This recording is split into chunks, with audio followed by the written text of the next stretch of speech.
In 1962, having recovered from a major heart attack, Ian Fleming travels to Japan to research his latest James Bond adventure, You Only Live Twice. When the book is released in 1964, it becomes an immediate bestseller, but critics are struck by the reoccurring images of death throughout the story. When the producers come to make the film, they are reminded of Fleming's haiku poem which introduces the novel. You only live twice, once when you are born and once when you look death in the face.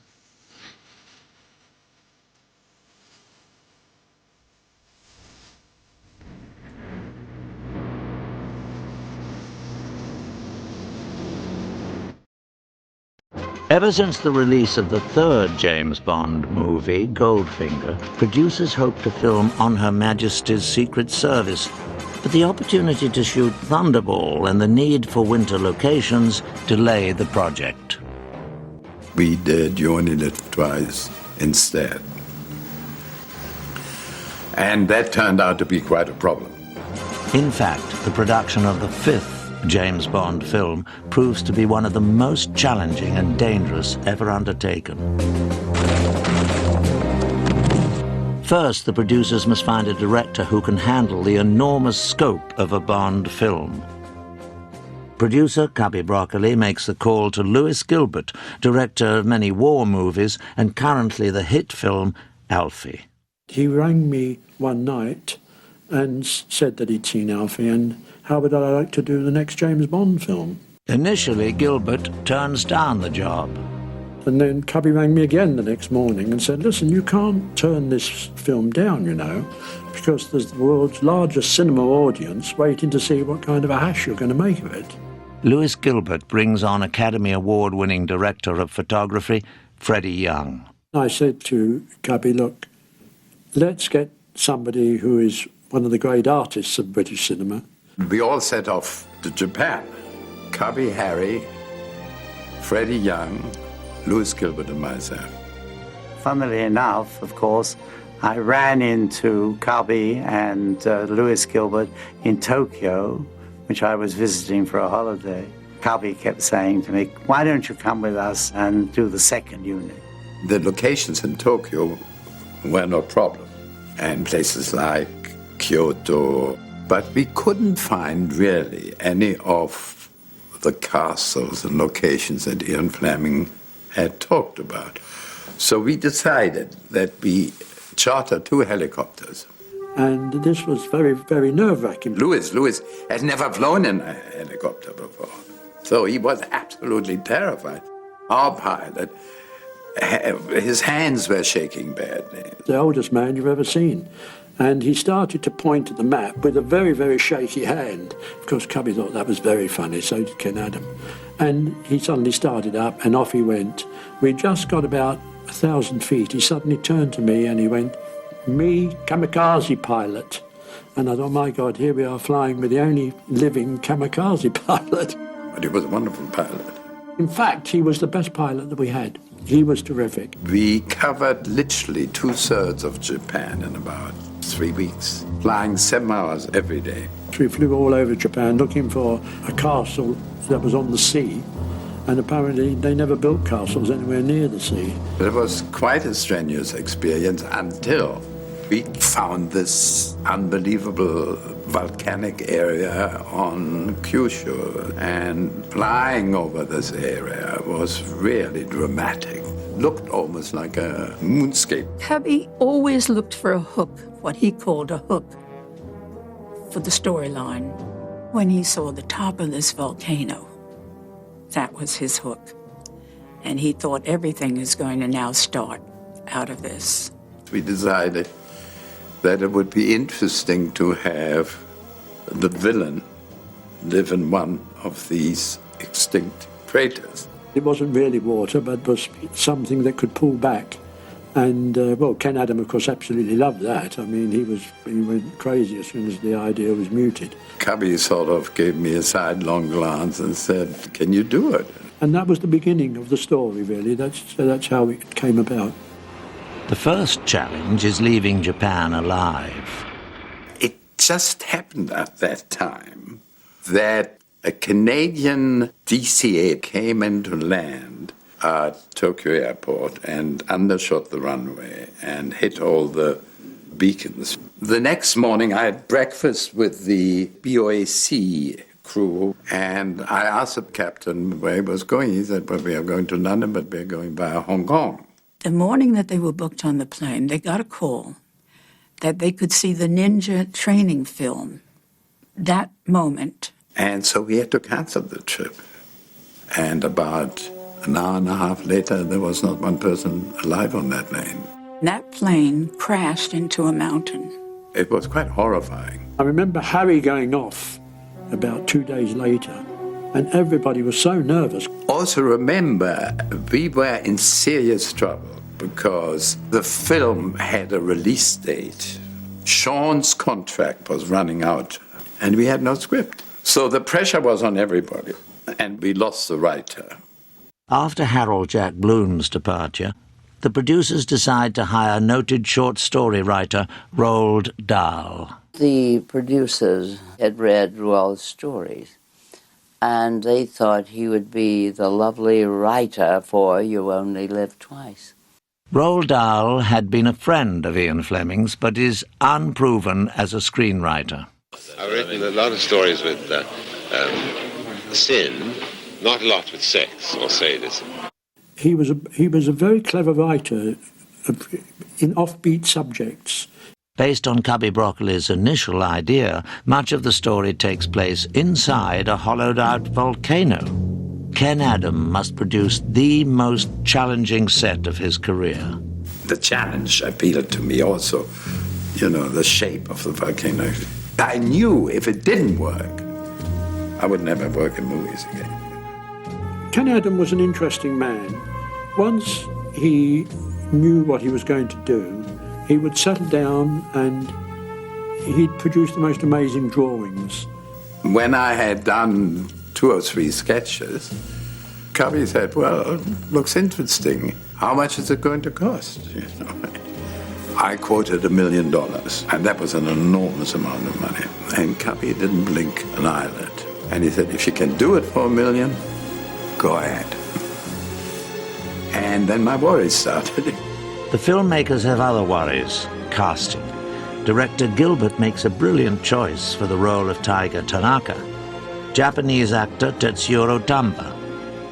I worked with Tamba on another film where we taught him English, so it was a big bonus to have Tamba, who was a karate expert. Casting actresses proves far more difficult. I said, he wants a woman, doesn't he, to chase around and fall in love with. And they said, well, 3 would be better. Many of Europe's top actresses and models compete for the role of assassin Helga Brandt. In a Bond film, they kind of like to have unknown girls if they can. To discover? Yes. Well, not only discover, but it somehow gives a sense of realism to the film. The public wants to see extremely pretty girl. I'm not that pretty. First, sex appeal. And she must be tough. Enjoy yourself. I usually do. What's a nice girl like you doing in a place like this? They were looking for a blonde, blue-eyed, tall German girl, and they wound up with me. So they had to do something about it, and they gave me high heels and tinted my hair. Mr. Osato believes in a healthy chest. One of our problems on the film was that in order to shoot in Japan, they were very, very keen for us to use real Japanese girls. And one of the things that we did do, of course, was test girls for the leading parts. It was very difficult to find a girl who could speak even some English, who was something of an actress. There was not a single Japanese actress that spoke English. We siphoned it down to 2 who the Japanese liked, and they were rather pretty girls.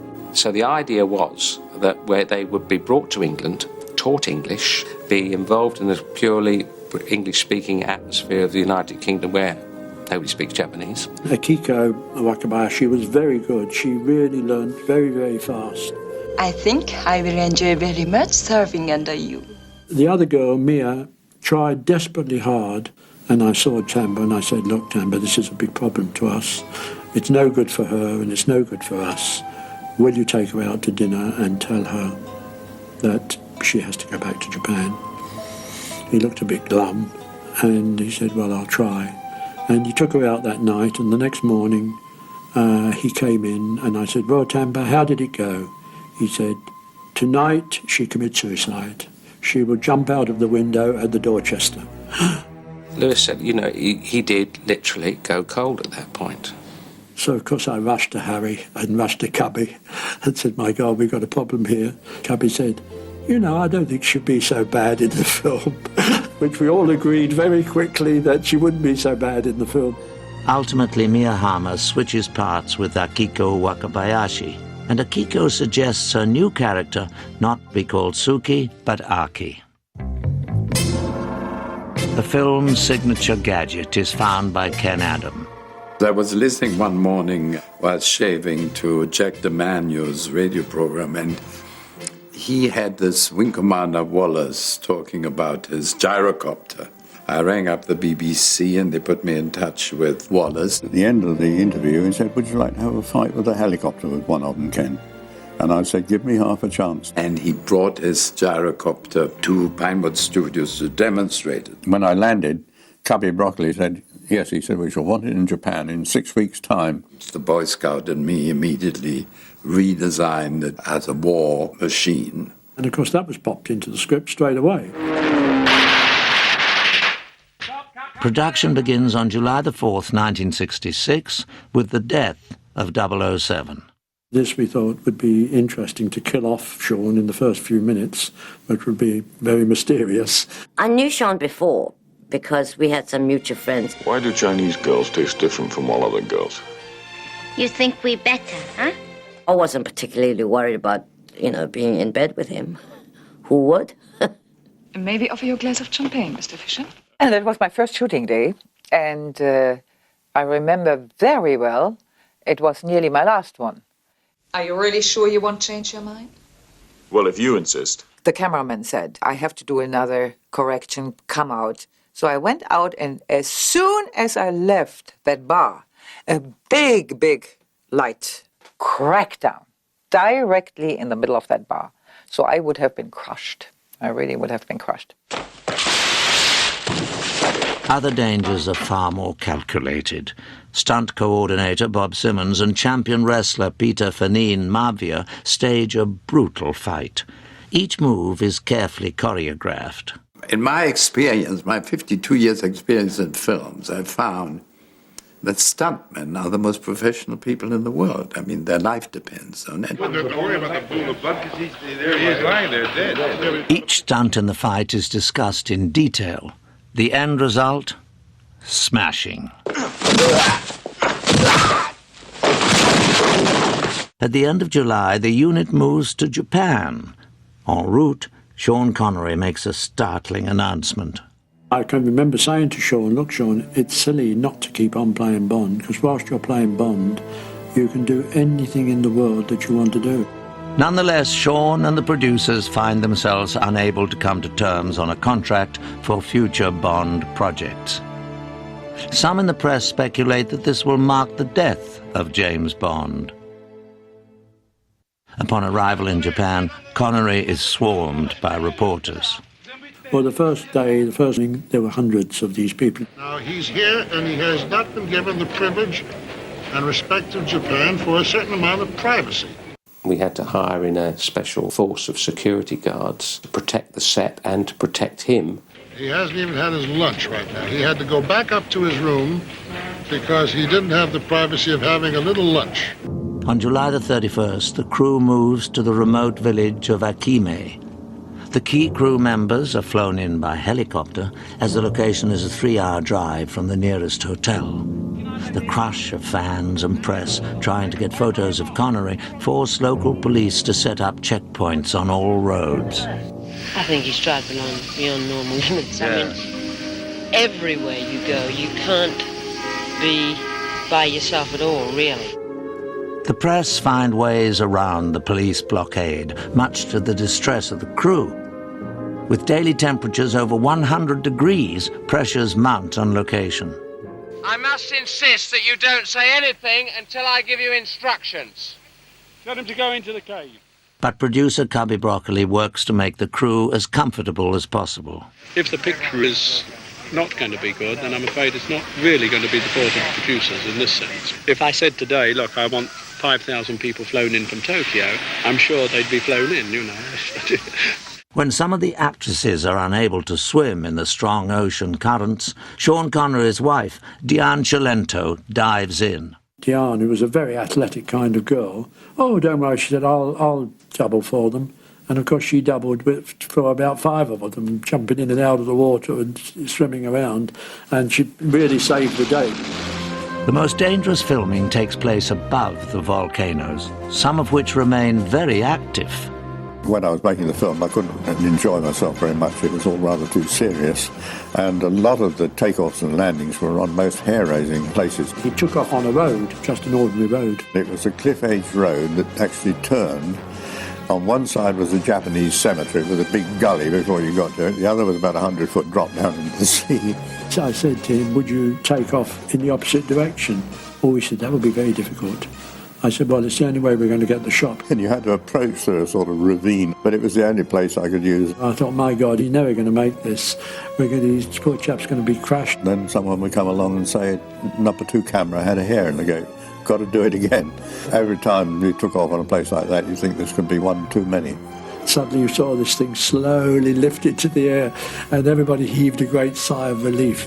Sometimes you would land and just slither to a stop on a cliff edge and think, "I've still got Little Nelly." He would do all sorts of things that not many pilots would do in this crazy little plane. I did 85 takeoffs and landings for 46 hours in the air for about 7.5 minutes on the screen.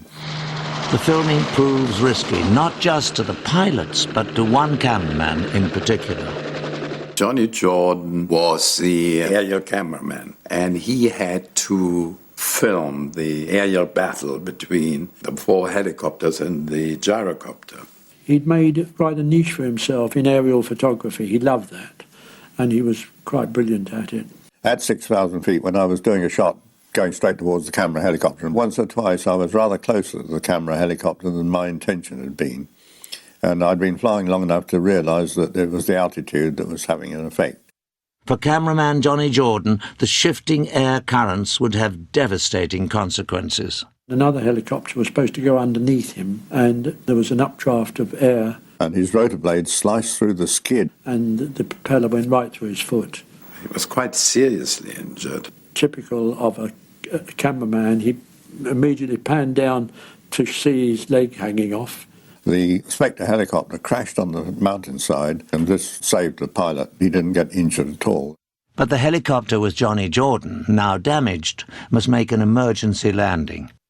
At the controls, none other than the ex-kamikaze pilot who helped scout locations. He did a magnificent job in getting the aircraft down without rolling over, because the skid on one side had been cut away, and they managed to get some blocks of stone, and it must have been a help to John to get him out in time. There was a convention of surgeons very close to where this accident happened, and he was rushed to this theater, and they operated on him. And they thought they could put the foot back, which they did do.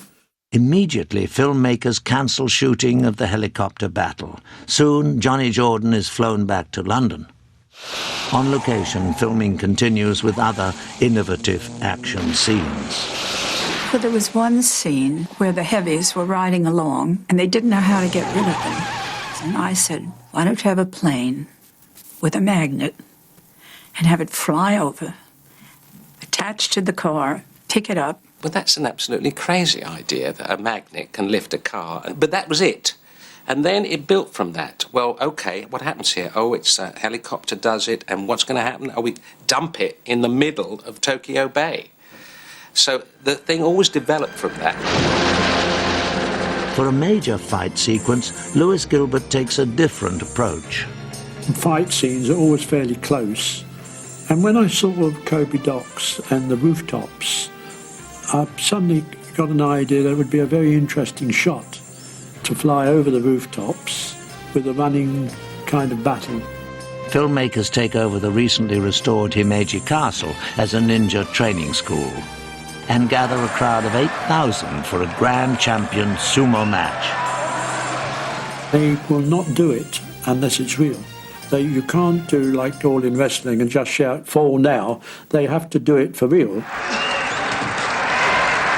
And all those wonderful crowd sounds were used, were original soundtracks. The actual falls, I remember, were very dramatic, and the cries they made and the slapping of the bodies. Back at Pinewood Studios, crews prepare for the return of the film to England, working to complete Ken Adams' mammoth volcano set. The dimensions of that volcano set were well over 450 feet to the long shot area which we had tented in.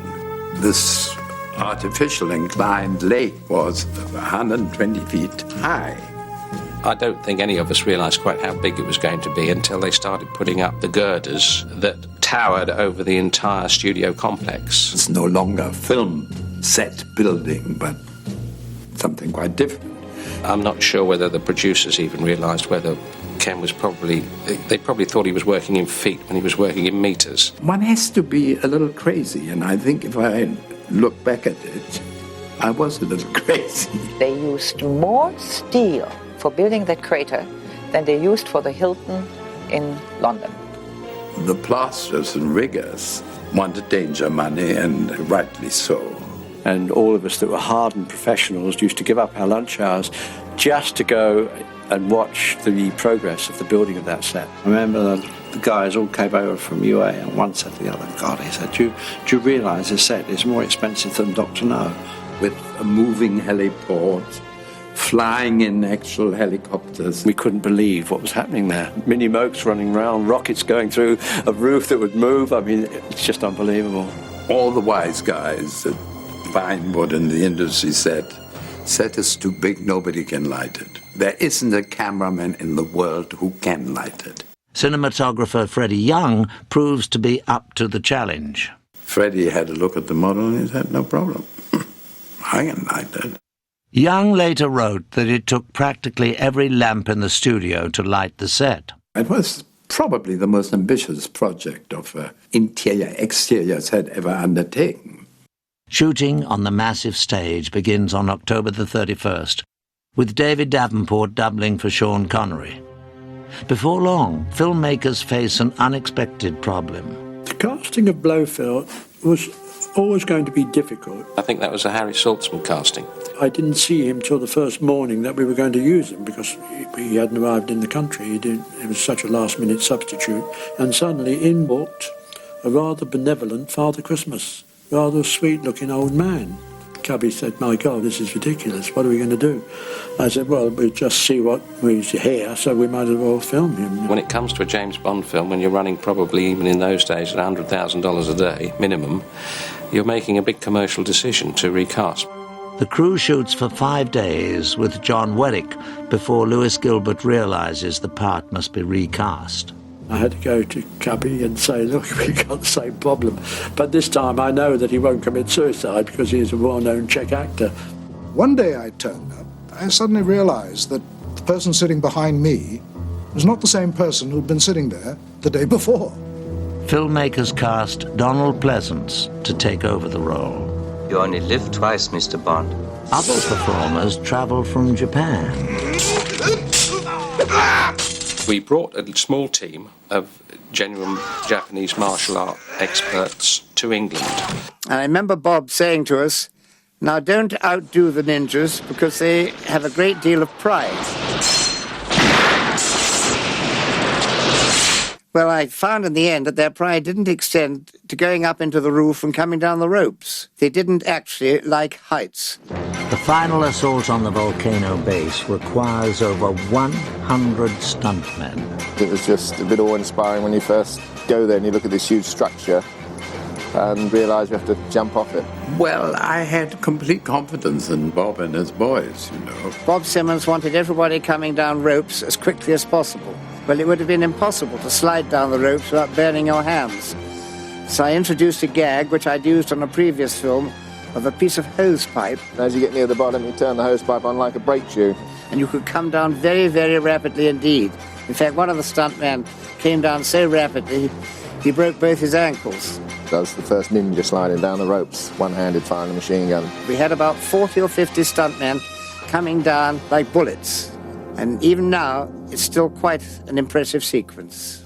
The film helps usher in the use of mini trampolines for stunts. And it worked very well, except on one occasion when a stuntman who was possibly less expert on the trampoline than in other skills, he missed the bed that he was meant to be landing in, landed on his head, and became one of the walking wounded. Despite the jaw-dropping action, filmmakers must still complete the movie's most dangerous scene. Once that accident had happened, there was not much more we could do out there because the Japanese were not prepared to let us fire rockets over their national park area. Second Unit Director Peter Hunt finds a location in Spain where the sequence can be completed. We did all the rest of the firing over the Sierra Nevada, which looked much like the background in Japan. Cameraman Johnny Jordan could not be there, but he is not forgotten. Johnny was in the best hospital. He had the best care for months and months and months on end. I mean, no producer could have been so considerate. And I must say, Cubby and Harry were wonderful with him. They put him in the London clinic. He had the best surgeons. They had the best of everything. The doctors would strive very, very hard to try and enable him to keep his leg. And he said, Cubby, I want this foot taken off. He was in terrible pain, and it didn't seem to heal. And Cubby said, are you absolutely sure that's what you want? That's a very big decision. He said yes. So they did. And he was up and running in no time. It was quite incredible. After recovering, Johnny Jordan goes on to work on numerous films. His amazing aerial photography is featured on the next James Bond adventure on Her Majesty's Secret Service. He only wanted to fly, though, because that was he loved that. Flying was a natural for him. You know, he wasn't frightened. While filming Catch-22, in a freak accident, Johnny Jordan falls out of an airplane and to his death. His cinematography lives on as part of the James Bond legacy. In the summer of 1967, You Only Live Twice becomes another thrilling chapter for 007. Despite the challenges and dangers, the filmmakers literally look death in the face to deliver a sweeping, elegant adventure. James Bond proves you only live twice, and twice is the only way to live.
is for you. Say the